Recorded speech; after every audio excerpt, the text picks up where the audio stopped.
Jadi dulu yang namanya zuriyah, sampean tenang saja, nasab sampean tidak kalah dengan kita. Karena nanti setelah di kuburan itu gus-gus itu nggak penting. Semua kalau ditanya bapak kamu siapa, jawabannya siapa? Nabi Ibrahim. Sudah parmin parlan hilang semua, sudah aman pokoknya nanti. Karena kalau nanti ditanya malaikat bapak kamu siapa, jawabnya Nabi siapa? Ibrahim. Makanya saya itu pemuja Allah yang serius. Sampean ya pemuja Allah, tapi kan kadang kurang alim. Saya ini pemuja Allah serius. Saya itu kalau ngaji, ya ngaji biasa belajar, itu sering nangis seneng. Misalnya saya baca tadi, Miftahul Jannah la ilaha illallah, kunci kok dikasihkan. Kita ini masuk neraka gak pantas, enggak bawa kuncinya kok masuk. Harusnya kita ini masuk surga, kita kan pegang kunci surga, gak pegang kunci neraka. Maka aneh kalau kamu masuk neraka itu aneh. Coba kita pegang kunci surga apa kunci neraka? Tapi kadang teman saya suon rokok anu kunci ini karena tidak ada pintunya. Terus saya bilang kamu kok tahu? Memangnya mau ke sana kata saya. Saya tidak punya rencana tahun neraka. Karena nanti di antara syafaatnya Quran itu orang kalau mau masuk neraka tidak jadi. Ya nggak apa-apa ya diatur sendiri. Jadi di antara syafaatnya Quran itu orang nggak jadi masuk neraka. Jadi syafaat itu ada dua, dari neraka diangkat ke surga, dan itu bisa lama itu. Tapi kalau syafaatnya Quran itu yang belum masuk neraka supaya nggak jadi masuk neraka. Karena neraka juga punya aturan, dia juga kena aturan fikih. Jadi betul ini, saya ada guyon. Jadi kena konstitusi apa? Fikih. Sama tak ceritani syafaatnya Quran itu ada orang itu beling itu fasik.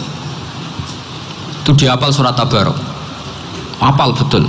Tabarakalladzi biyadihil mulku wa huwa ala kulli syai'in qadir alladzi khalaqal mauta wal hayata. Pertanyaannya gini, boleh enggak orang menginjek surat Baqarah? Boleh enggak? Enggak. Padahal orang hafal Quran itu artinya ayat itu ada di hatinya. Fa inna wa ta'ala la yu'adzibu qalban wa al-Qur'ana. Allah tidak akan menyiksa hati yang menyimpan Quran, yang jadi flash disknya Quran, yang jadi rekaman Quran. Singkat cerita orang ini hafal. Pas ketemu Mungkar Nakir prosedur kan, ini orang fasik mau diantemin sama Mungkar Nakir. Prosedur ya, dia kan prosedur standar. Si surat Tabarak akhirnya menjelma jadi seseorang yang gagah berani. Kamu nggak boleh nyiksa orang ini. Saya ini kalamullah. Kalau kamu nyiksa dia berarti nyiksa saya. Kamu berani sama kalamullah. Wah ya tidak berani jadi Mungkar Nakir. Tapi orang itu nakal, harus saya gebukin. Tapi kata Quran tadi, tapi saya di situ pasti kena saya. Oh debat, nggak ada lajnahnya ini gak ikut. Kalau Gus Firjon ikut jadi lajnah. Kalau jadi lajnah pasti kroninan. Kalau santrinya dimenangkan nanti. Akhirnya debat. Ya sudah kita ketemu Allah. Akhirnya Mungkar Nakir sama Quran tadi surat Tabarak datang sowan sama Allah. Terus kata Allah, memangnya kenapa Mungkar Nakir? Saya harus nyiksa dia karena dia fasik ya Allah. Memangnya kenapa surat Tabarak? Saya ada di situ. Menurut aturan orang tuh nggak boleh injak-injak Quran. Kalau dia nutuk saya, nutuk Quran, itu harus dikasih tahu fikihnya Mungkar Nakir. Akhirnya Allah ngendikan gini ke surat Tabarak, ya sudah terserah kamu. Kalau terserah pulau Gusti, Mungkar Nakir nggak boleh nyentuh orang ini. Ya sudah selamat. Sehingga terus itu sampai baca di termasuk mujizatnya surat Tabarak di tafsir Ibnu Katsir banyak. Karena tadi logikanya malaikat itu juga kena aturan fikih. Sehingga banyak ulama termasuk Said Muhammad ngendikan pertanyaan Mungkar Nakir itu tidak semua orang kena. Kalau semua orang kena nanti kalau tanya Nabi Muhammad, waman nabiyuka? Kacau kan jamnya. Nabi kamu siapa? Saya ini nabi. Ya kan? Lah nanti kalau pas ketemu Nabi Ibrahim, waman abuka? Jadi repot kan? Makanya ada kiai yang guyon kalau ditanya marab buka, saya ini guru tauhid sembrono. Saya ini ngajar Ummul Barohin, kamu tanya marab buka. Masyhur itu keramatnya Imam Malik itu. Ada Ashabu Malik, rajulun min ashabi Malik. Beliau ditanya Mungkar Nakir marab buka manabiuka. Imam Malik datang, ini seumur-umurnya itu ngajar tauhid. Kok kamu bedai gak sopan kamu? Dan kita berharap barokah sampean ngaji nanti itu. Malaikat itu anak sungkane itu. Jadi dan saya meskipun guyon itu serius. Bedanya orang alim sama ndak itu di situ. Kalau orang alim itu guyon itu masih bener, masih serius. Coba saya bacakan ayatnya. Ala inna auliya Allahi la khaufun alaihim wa lahum yahzanun. Terus lahumul busyra fil hayatid dunya fil akhirah. Artinya kalau mungkar nangkir dengan penampilan garang gitu, berarti ada ketakutan apa enggak? Ada. Padahal ciri utama walinya Allah tidak ada ketakutan. Makanya itu termasuk dalilnya Sayyid Muhammad. Tidak semua orang alami seperti itu, karena wali-wali itu la khaufun alaihim wa lahum yahzanun. Wah anak kiai ketemu karena kerja buat tidur wedek. Iku rezeki ora kok pertanyaan tok nek konan santri piye. Lho isen wis kiai dihanjuti mau karena nakir. Malu gak kira-kira? Mesti pelengahan konan santri piye. Nah jawabannya gampang karena pernah ngajar tauhid. Makanya Sayyidina Ali ini cerita ini ada di kitab Nurul Dholam. Sama lihat di kitab Nurul Dholam karangannya Syekh Nawawi Banten. Itu Sayyidina Ali itu ya, andai kan orang biasa mungkin ya agak-agak hasut, tapi ini wali gak boleh kamu katakan hasut. Dia itu mangkal sama Umar. Orang kok setiap orang pernah dibentak. Apa dia berani bentakmu karena nakir? Penasaran dia. Bagaimana kerengnya Umar itu berlanjut enggak gitu kira-kira. Akhirnya minta ya Allah saya minta kasyaf. Ya karena yang minta Sayyidina Ali karena mau wajar dituruti sama kasyaf. Dilihat Sayyidina Umar pas meninggal itu. Jadi hasud itu ya kadang penting asal baik. Ya betul, bahasa Kanjeng Nabi kadang la hasada illa fisnaten. Itu Nabi bahasakan ya hasad. Gus Firsan aja yang nafsirkan ghobtoh itu kan gaya-gayanan sebagai ulama. Aslinya Nabi ngendikannya itu la hasada illa fisnaten. Ulama yang ganti itu namanya ghobtoh. Wong Nabi sendiri nyebut hasad kok kamu tafsiri ghobtoh. Ya hasad ya hasad. Udah nggak usah ditawil-tawil pokoknya gitu. Kalau sampean nggak percaya nggak apa-apa. Kok gitu aja kok repot. Karena sampean nggak percaya kemungkinannya dua. Satu nggak ngerti. Dua sama-sama alim. Kan dari awal kalau sama-sama alim kan laisa li alimin ayuqallida aliman akhor. Kita nggak perlu saling mengikuti. Ngapain hasud? Biasa aja. Akhirnya Sayyidina Ali kasut. Pas Umar bangun, setelah mati kan bangun, setelah meninggal bangun. Mungkar nakir datang dengan perang yang sangat garang. Itu digambarkan Sayyidina Ali, matanya itu kalkidril ghali, kayak apa kendil yang apa menganga. Wah seru. Sayyidina Ali senang, paling takut ini Umar.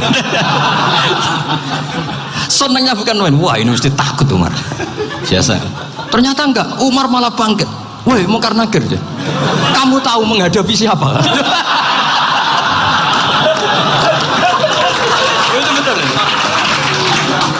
Kamu itu menghadapi temannya ahabbal khalqi ilallah. Yang diandalkan temannya bukan dia. Kamu tahu yang kamu hadapi, saya ini teman kekasihnya Allah. Jadi boleh kamu mengandalkan Mbak Firjon. Tapi nanti resikonya mungkar nakir tanya, itu Firjon siapa? Wah itu masalah kan. Makanya syaratnya wali itu harus ma'rufun fis sama. Di langit sudah populer. Makanya dulu ada orang yang saking seninya Abdul Qadir ditanya apa saja jamnya Abdul Qadir Al-Jilani, itu aman karena beliau populer. Makanya program kita harus populer dulu di langit. Nah, itu nanti kalau dicatut oleh santri-santri nggak apa-apa. Kalau nggak populer nanti dicatat itu siapa? Masalah ini.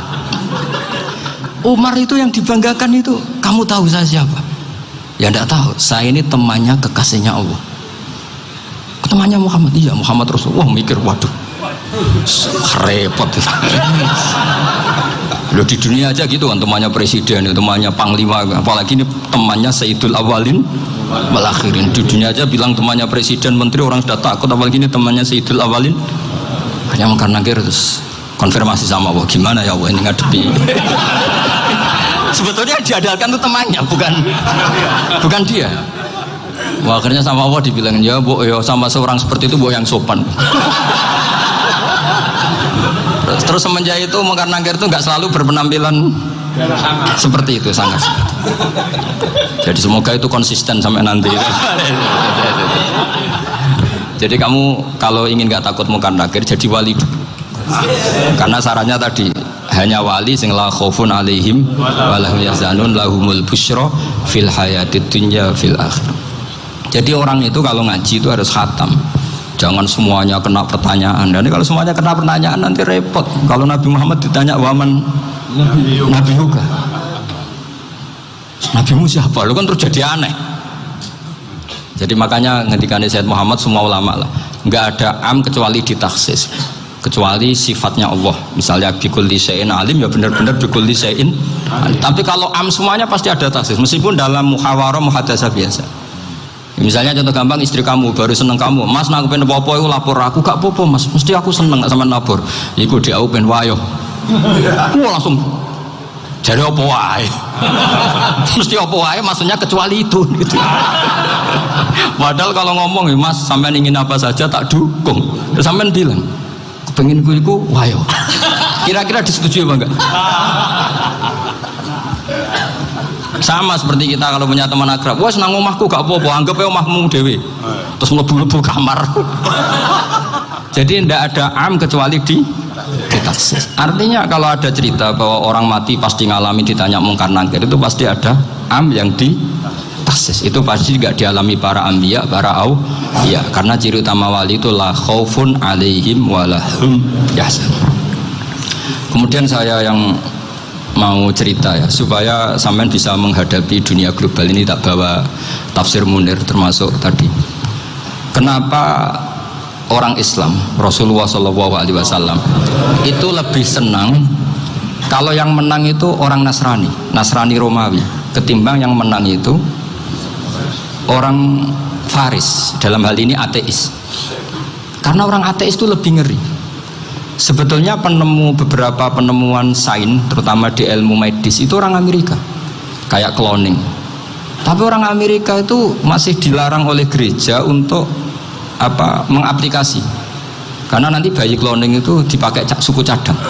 Di Amerika masih ditentang oleh fatwa-fatwa agama baik Islam maupun Kristen. Tapi di Cina itu dipraktekkan karena nggak ada halangan agama.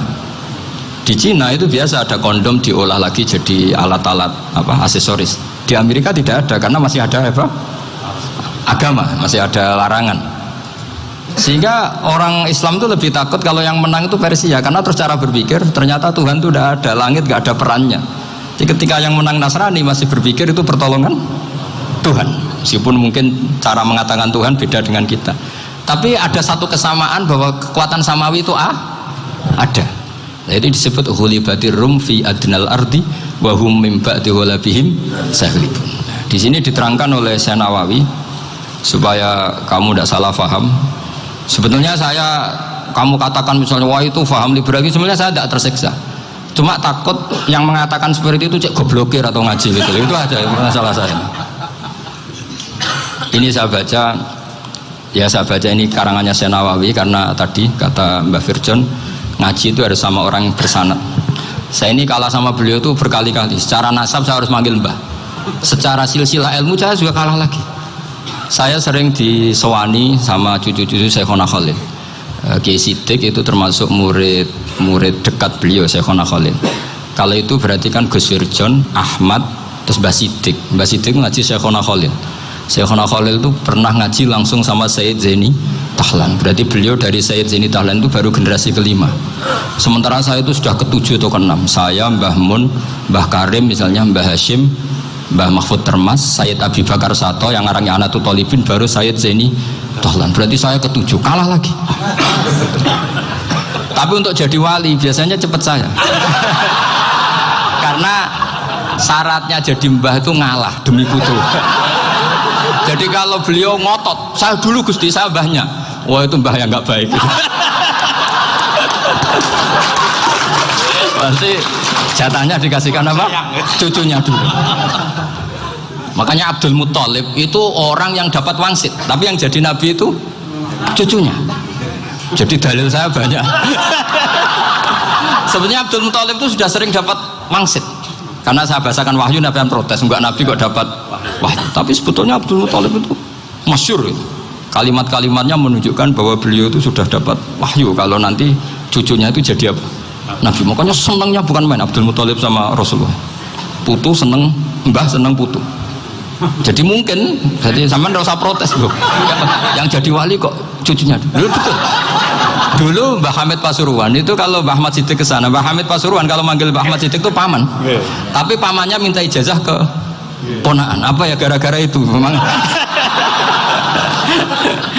Kalau itu masih berlaku apa? Ngalah tadi. Kayaknya masih apa? Hawannya masih. Hawannya masih. Karena melihat tren-tren langit masih gitu kayaknya masih. Masih itu. Ya, tapi banyak tetap dapat jatah, tenang saja nanti. Tapi memang sebaiknya mbah itu legowo. Rasulullah Muhammad SAW itu terkenal min dzurriyyati Ibrahim.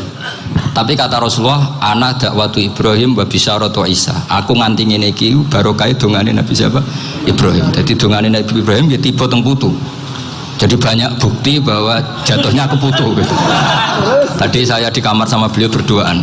Nih Mbah sing dadi wali di sini, aku webah. Cocokan tadi.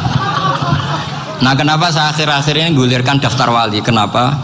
Saya ini resah ya, orang sudah ingin dicintai pejabat, dicintai tetangga, dicintai teman.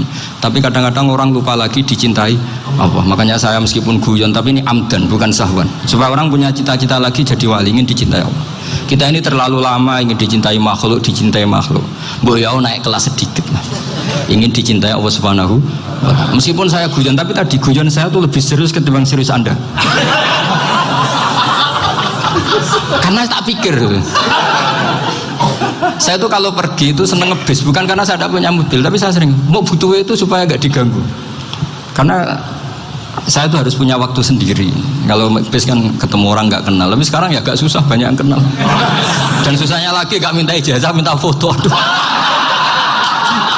orang repot tuh. Mau dibenci itu umatnya Rasulullah SAW, mau disetujui itu sanatnya mana? Kalau ketemu orang alim minta apa?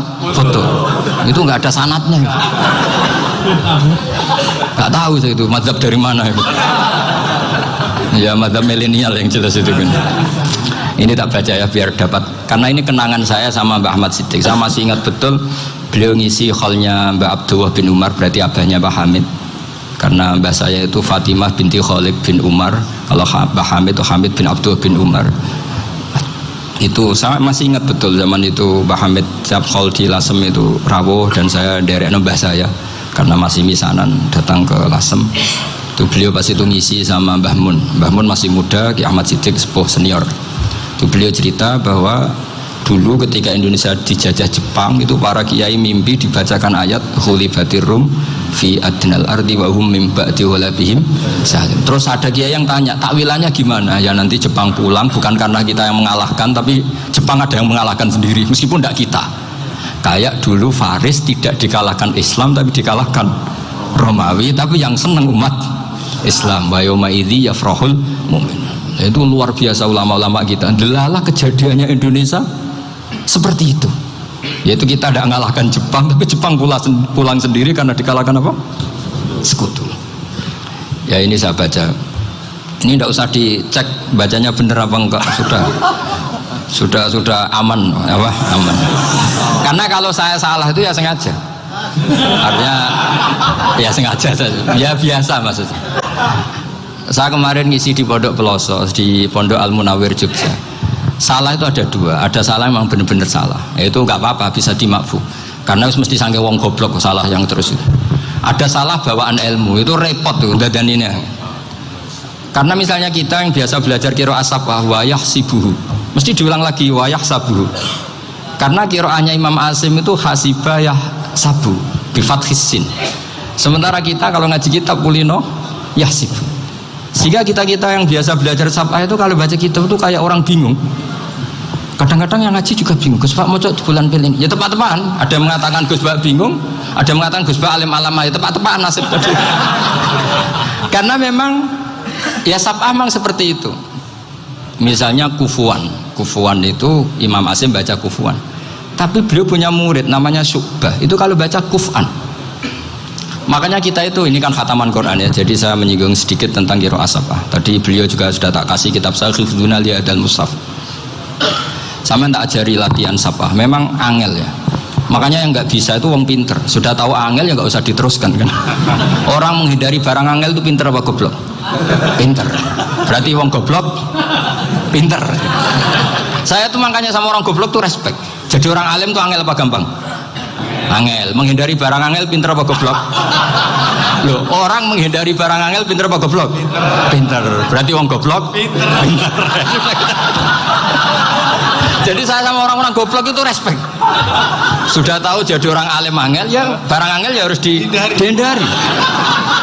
Makanya saya ini insya Allah umatnya Nabi yang termasuk yang terbaik. Amin. Karena mencintai umatnya Nabi termasuk yang goblok. Waduh, itu tidak gampang itu. Karena tadi sudah tahu ya, seperti itu loh orang naik Panjat Pinang itu yang naik karena ingin hadiah. Yang nonton sudah tahu, wah licin kok dinaikin mau keplodok ya. Tapi orang sepakat yang nonton juga pinter karena sudah tahu ribet kok. Tukun yang pasar gak kena lah apa mana. Sama juga gitu. Ngalim tafsir angel, ngalim fikih angel. Nanti akarek ngaji ngerekam kan gampang. Itu pinter apa goblok? Pinter. Ya. Makanya kula niku mbok burohno ngono tok. Saya tadi dinasihati Mbak Virjon, muga-muga hati saya selamat. Saya itu meskipun kata orang banyak, muhibbin saya banyak, tapi saya insya Allah tidak riya. Saya itu pakai kitab namanya Tasfitul Fuad, itu karangannya Said Abdul Al-Haddad.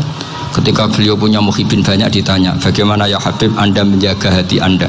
Jamnya Said Abdul Al-Haddad itu unik. Innama azzamu Allah. Mereka itu sebenarnya menghormati Allah, cuma butuh sarana, dan itu saya. Jadi saya tahu sampean semua itu mencintai Quran, mencintai sunnah Rasul, mencintai hadis-hadis Rasul. Cuma sampean kan karena nggak paham, terus manfaatkan saya. Jadi sebenarnya saya ini korban. Korban. Jadi saya mau riak gimana? Korban kok mau. Bangganya di mana tuh? Coba sampean misalnya ngaji tafsir, belajar sendiri kan susah. Terkibnya susah, maknanya susah, bahkan beli kitabnya kadang nggak kuat. Untuk jadi alim tafsir itu kan harus beli kitab. Loh, saya sering belajar kitab itu jutaan. Tafsir Tobari, saya pernah beli kitab Fakhrur Razi itu berapa coba? 27 jilid. Karangannya Fakhrur, belum karangannya ulama modern Imam Sa'rawi. Itu berapa jilid? Itu jutaan. Saya kemarin juga dihadiahi kitab Pak Quraish Shihab namanya Faidul Bari fi Syarhil Bukhari. Pak Quraish Shihab yang terkenal. Dia sering diskusi sama saya. Saya ngasih hadiah beliau ngasih hadiah saya. Wah, itu harganya nggak kuat. Tidak kuat, kadang di Indonesia nggak ada coba. Dan sama orang hebat menghindari kesulitan itu. Nah, kesulitan itu sebab ngaji ikut, kalau nggak paham dirukon rekamannya sudah gitu. Pinter mana sampean sama saya? Pinter sampean kan? Bikin sosis susah, beli aja kok repot kan. Makanya nggak boleh orang bilang, wah aku goblok reso tafsir, aku wong pinter. Makanya nanti kalau saya ketemu Nabi tidak termasuk orang yang mentahkir orang Islam. Kafabil mari isman ayah kira akhahul muslim. Jadi cukup orang itu dosa kalau menyepelekan orang Islam, termasuk darani sampean goblok itu dosa. Caranya nggak darani goblok ya tadi di logika tadi. Alim itu angel, dari angel itu pinter, berarti wong bodoh pinter ya sudah gitu. Tapi tetap bodoh. Tapi ini satu cara untuk saya respect gitu. Coba orang yang ngaji tafsir saya banyak, mungkin ribuan. Itu sebetulnya mencintai Quran. Karena Quran adalah kitab suci yang panduannya umat Islam. Sangat mencintai Quran. Terus kemudian mereka nggak paham. Terus mencari orang yang memahamkan. Burohno lah cara Jawa ini. Terus keren saya itu di mana coba? Lah terus mereka kurang ajarnya gini, kalau paham itu ya alhamdulillah paham. Kowe nak ngaji Gus Bae ngono tok. Tapi nek ora paham, ora nyalano akal ya. Mari Gus Bae nerangno cepet mulane gak paham. Ora kok nyalano teke sing lelet tuh. Itu kan masyaallah naudzubillah tenan. Sebetulnya tingkat kurang ajarnya tinggi Gus. Jadi kalau nggak paham itu kadang nggak nyalahno uteke. Kayak mau misalnya, mau mari mikir aja jelas. Padahal misalnya jelas orang mesti paham, bodoh. Paham ya? Jadi kata Said Abdul Haddad, innama azzamu Allah. Sebenarnya mereka itu sangat menghormati Allah. Makanya kita nggak perlu mengatakan wasilah itu kafir, nggak akan. Karena orang tawasul sama Rasulullah itu ingin dapat ridhonya Allah lewat orang yang dicintai Allah. Kita mencintai wali sebenarnya, wah itu kekasih Allah. Kita mencintai itu karena mencintai Allah. Sama seperti gini, kamu mencintai kangkung apa enggak? Sebenarnya sama sekali enggak. Tapi kamu ingin sehat, ada asupan gizi. Kamu ingin tubuh kamu sehat, butuh asupan gizi. Kemudian kamu makan kangkung. Apa terus kamu cinta kangkung? Kan enggak. Cinta kesehatan kamu sama. Orang yang mencintai saya ingin kepuasan rohani. Saya kan termasuk kiai yang torekonya gampang. Ini swarga kan akhirnya penggemarnya banyak. Coba kalau kamu ini rokok. Jadi sebetulnya Anda mencintai kepuasan Anda sendiri. Nah, saya ini korban. Makanya untuk masuk surga cepat saya. Korban itu cepat. Da'watul mazlum la turaddu kan gitu. Laisa bainahu wa bainallah hijab. Jadi saya kalau donga langsung seret langit. Karena mazlum. Saya sinau tafsir itu Mbak, sampean bayangkan ada tafsir itu sudah 27 jilid. Sing ngarang Fakhrul Razi itu buletnya bukan main. Karena dia ahli filsafat. Buletnya Masya Allah. Sudah gitu sinau Jalalain kadang dikomen oleh Sawi. Sudah kita percaya Jalalain jebule dibuli Sawi. Percaya Sawi dikandani, "Oh iku Maliki rasa ribet." Sudah gitu sinau Qurtubi, sinau tafsir Tabari itu susahnya. Belinya susah, belajarnya susah. Padahal saya punya keluarga, punya istri, punya anak. Bayangkan kalau istri saya rewel kayak istri sampai. Wah itu, tapi alhamdulillah enggak. Sama sekali enggak. Allah sudah milihkan, wah ini bahaya kalau punya istri rewel. Imam Sibawai itu kitabnya banyak, tapi yang terbukukan hanya Kitab Sibawai. Karena beliau kalau sudah belajar lupa istri. Hanya pas beliau di pasar, kitabnya dibakar semua sama istrinya. Karena dianggap saingannya. Ternyata yang dicerai tidak kitabnya, malah istrinya. Itu Imam siapa? Sibawai. Tapi alhamdulillah kitab saya nggak terbakar, aman. Saya teruskan ya. Jadi untuk menjaga riya dilatih innama azzamu Allah. Sebenarnya mereka itu menghormati Allah. Sehingga wasail itu sebenarnya nggak pernah jadi subjek pelaku utama, enggak. Tetap Allah. Sebab itu kata Sayyid Muhammad, kamu kok mengatakan wasilah itu kafir itu gimana? Ketika innallaha qad ba'atsa lakum taluta malika. Talut itu ya manusia. PD-nya itu apa? Inna ayata mulkihi ayyatiyakumut tabut fihi sakinatum min rabbikum wa baqiyatum mimma taraka ahlu Musa wa ahlu Harun tahmiluhul malaikah. Jadi beliau PD itu kalau bawa sunduk semacam peti sakti, sing di situ ada baqiyatum mimma taraka ahlu Musa wa ahlu Harun tahmiluhul malaikah. Ya kayak semacam jimat ya. Tapi saya bukan mensyariatkan jimat enggak, karena nanti banyak penjual yang pembohong juga gitu loh. Cuma cerita, kamu tidak usah mengatakan kafir. Dulu Talut PD-nya kalau bawa sunduk semacam peti kesaktian yang di situ ada baqiyatum mimma taraka alu Musa wa alu Harun tahmiluhul malaika. Sehingga Khalid bin Walid meskipun beliau sahabat dan menyaksikan wajah Rasulullah SAW, itu bawa sya'aratun min sya'aratihi Rasulullah SAW, bawa rambutnya Nabi. Perang kemana-mana itu diletakkan di pecinya. Nanti sama tanya lagi, masa pakai peci Khalid bin Walid itu? Wah panjang, sampai itu repot. Sampai tak warai ngaji usul fikih. Usul fikih itu kalau ngaji itu ada istilah tangkihul manat. Ini mesti ini wilayah yang kita bisa berdebat sama Mbah Firjon. Dulu itu musuh saya karena saya makili Anwar, beliau makili Peloso. Tapi tahu-tahu kalah tua terus saya mengundurkan diri. Di fikih itu ada istilah, ada tangkihul manat, ada tahqiqul manat, ada tangkihul manat. Tangkih itu kira-kira gini, lafadz hadis itu dibuang sekian untuk tahu bahwa itu madarul hukmi. Misalnya gini, tak beri contoh paling gampang. Sama harus paham, kalau nggak paham nggak pinter-pinter. Ja'a a'rabiyun ila Rasulillah sallallahu alaihi wasallam. Ya karena ini menghormati Mbah Ahmad Siddiq, saya orang alim, jadi ngaji ini tetap ada suasana alim. Ya harus ada suasana alim, nggak perlu jadi orang alim, tadi susah. Sudah ngindari susah itu pintar, sudah itu aja.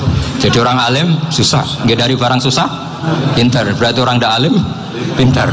Nah, meskipun tetap sudah itu pegangi sampai mati nanti. Loh, jadi orang alim itu repot. Itu kata Imam Ghazali, kalau orang alim kalau mau masuk surga itu sama Allah nggak boleh. Kif, kamu nggak boleh langsung masuk surga. Coba cari umat kamu, syafaati dulu.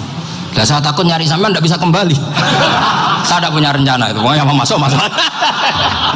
Boleh sampean kuaduan. Aduan balik raroh dewe, wah repot nanti saya. Berat jadi orang alim itu berat. Ya saya teruskan ya. Ada tangkihul manat. Ja'a a'rabiyun ila Rasulillah sallallahu alaihi wasallam. Faqala ahlaktu wa ma ahlakaka qal waqa'tu imraati fi nahari Ramadan. Ya dan saya ini rusak ya Rasulullah. Kenapa? Karena saya menjima istri saya fina hari Ramadan. Terus kata Nabi, kamu harus bayar kafarah. Napa Nabi kafarah? Puasa 2 bulan. Wong baru 1 hari aja terjadi gitu kok disuruh puasa 2 bulan. Ya tidak kuat ya Rasulullah. Baru berapa hari saya puasa aja kecelakaan seperti itu. Apalagi kalau sampai 2 bulan. Tidak ya Rasulullah. Ya sudah kalau gitu kamu pertama ngasih makan apa? Itku rokobah kan, pertama merdekakan budak. Tapi kan sekarang nggak ada budak, makanya terus sekarang langsung puasa. Wah ini nggak bisa semua. Ya sudah ngasih makan orang 60. Kasihkan siapa ya Rasul? Ya orang fakir. Saya ini paling fakir di kampung saya ini orang paling fakir. Jadi mulai dulu orang fakir itu hubungan suami istri itu paling lancar mulai dulu. Makanya orang fakir itu anaknya banyak karena hiburannya hanya itu. Ramadan aja. Coba mau ke ATM nggak punya uang, mau antri di bank nggak punya, mau apa coba? Itu mulai dulu. Ini sanatnya mutasil. Wah, akhirnya sudah sanksinya kan tadi ya itqu raqabah atau puasa 2 bulan berturut-turut atau ngasih makan 60 orang miskin. Lalu kata ahli usul fikih, kata Arabi dibuang, nggak menjadi catatan hukum. Orang kota pun kalau melakukan itu juga kena sanksi yang sama. Imro'atau juga dibuang. Andai kan itu dilakukan untuk amatnya juga ketentuannya sama. Nah sekarang perdebatan antara Imam Syafi'i dan Imam Malik begini. Sekarang pertanyaan gini, jima istri itu hukumnya boleh apa haram? Boleh kan? Lalu kalau ada orang tanpa udzur kemudian makan siang-siang, cara Imam Malik hukumnya sama, harus kena sanksi yang sama. Karena sama-sama hadku hurmati Ramadan bi ghairi udzrin syar'iyyin. Sama-sama merusak hukum Ramadan tanpa udzur syar'. Lo jima itu tidak zina. Kan hukumnya jaiz. Nah, sekarang makan hukumnya jaiz, harusnya juga kena ketentuan yang sama. Cara pikirannya Imam Malik. Nah, alhamdulillah Imam Syafi'i gak setuju. Wah, cara setuju repot. Bahkan orang-orang Syafi'i sudah punya khilaf, kalau gitu minum dulu. Iya, biar gak kena. Iya, biar iftarnya pakai minum. Setelah minum baru jima kan. Ya. Ini sudah menyiapkan khilafnya.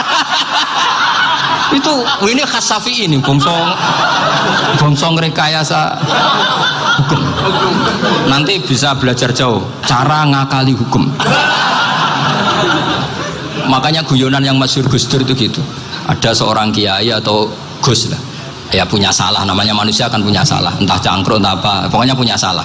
Ada wartawan yang ngiranya semua kiai itu orang suci, sehingga tanya sama Gus Dur, Gus itu ada kiai kok ya pokoknya salah lah, tapi jangan bayangkan dosa besar, enggak, kecil-kecil lah. Itu gimana itu, padahal kiai kan orang suci. Jawabnya Gus Dur lucu, ya justru yang boleh salah itu para kiai, kalau kamu nggak boleh. Kok bisa Gus? Karena mereka tahu caranya tobat. Repot. Kalau kamu nggak tahu caranya, sama pelanggaran hukum itu ya harus pakar-pakar hukum. Itu yang tahu caranya rekayasa. Kalau kamu ya kena pasal kan ya. Jadi kamu jangan niru saya. Saya ini punya sekian cara untuk nah, itu namanya khilaf. Makanya kata Sayyid Muhammad, kamu tidak usah anti khilaf. Karena Abu Hanifah itu membolehkan khilaf. Kita abul khiyal. Yang penting kamu soleh dulu. Setelah soleh nanti Allah maklumi. Soleh dulu, syaratnya soleh dulu. Kalau tidak soleh jangan. Contohnya gini, ada orang mau puasa lemes sekali, mau makan. Gampang. Kalau langsung makan kan kayak hadku hormati Ramadan biwiri udrin syariah. Aku langsung mau jembera sowan Mbah Firjon. Sudah status saya apa? Musafir. Ya sudah, berangkat saja sampai Tuban makan. Nanti kalau nggak jadi ya nggak apa-apa sudah. Mulai pergi sudah musafir. Saya tidak tahu nanti malaikat tertarik gebuki nggak tahu. Tapi itu ada khilafnya. Asal soleh. Karena kata Sayyid Muhammad dan semua kitab mengatakan itu. Kalau sama nggak tahu ya kebablasan. Nabi Ayub, yang nabi yang terkenal gudikan itu siapa? Ayub ya. Itu yang Israiliyatnya kan seru lah. Gudikan dikukur bek kreweng itu terlalu lah kalau itu. Untuk kreweng konti ning Arab ora ono kreweng itu sudah masalah itu. Singkat cerita, Nabi Ayub ketika diasingkan kaumnya itu kan nggak punya sumber makanan. Lah orang lelaki itu mulai dulu egois. Istrinya Nabi Ayub itu cantik sekali, udah cantik, rambutnya bagus. Makanya kamu nggak usah tanya kenapa istrinya kayak banyak yang cantik. Ya, nah warasatul anbiya, nggak boleh gitu. Kalau nggak cantik ya ya warasatul anbiya dari segi balak. Istrinya Nabi itu semuanya cantik. Nggak usah tanya sebabnya apa, pokoknya gitu, semuanya cantik. Singkat cerita, beberapa kali istrinya Nabi Ayub itu kerja demi bisa nafkahi Nabi siapa? Suatu saat itu tidak ada pekerjaan yang cukup untuk beli roti. Satu-satunya peluang dapat rezeki itu putrinya raja itu rambutnya berondolin. Terus ada sayembara siapa yang rambutnya bagus mau dibeli. Sampai rambutnya istrinya Nabi Ayub itu dijual. Nabi Ayub tersinggung karena itu mengurangi kecantikan. Jadi lelaki mulai dulu gitu. Udah nggak urun kalau istrinya nggak cantik itu komplain. Itu khasnya lelaki. Jadi kalau kamu gitu ada sanadnya juga, tenang saja ya. Komplain ya pegawaian itu. Saking mangkalnya Nabi Ayub terus ngendikan la adriban naki mi'ata sautin. Kamu akan saya pukuli dengan mi'ata sautin atau dengan 100 cambukan. Atau mi'ata dikhfin atau mi'ata apalah sesuai konteks zaman itu. Engko namun ini pecut tuku konti kok ribet lagi. Singkat cerita akhirnya ketahuan bahwa istrinya menjual itu demi Nabi Ayub. Allah nggak ridho kalau kekasihnya yaitu istrinya Nabi Ayub wis perjuangan kayak gitu malah kena hukuman. Tapi Allah juga nggak ingin kekasihnya yang bernama Ayub melanggar sumpah. Padahal beliau sudah sumpah, wallahi demi Allah nanti tak pukul dengan 100 kali. 100 kali dengan lidi lah misalnya, contoh yang gampang tuh lidi. Akhirnya sama Allah dikasih satu solusi. Wa khud biyadika dikhsan fadrib bihi wala tahnas. Ya sudah, lidi itu ikat jumlahnya 100. Terus pukul sekali saja. Anggap saja sudah 100. Iku pangeran sing wari ngakali ngono iku pangeran. Tapi syaratnya soleh. Syaratnya soleh. Jadi kalau kamu anti khilaf berarti anti ajarannya Allah di ayat itu. Wa khud biyadika dikhsan fadrib bihi wala tahnas.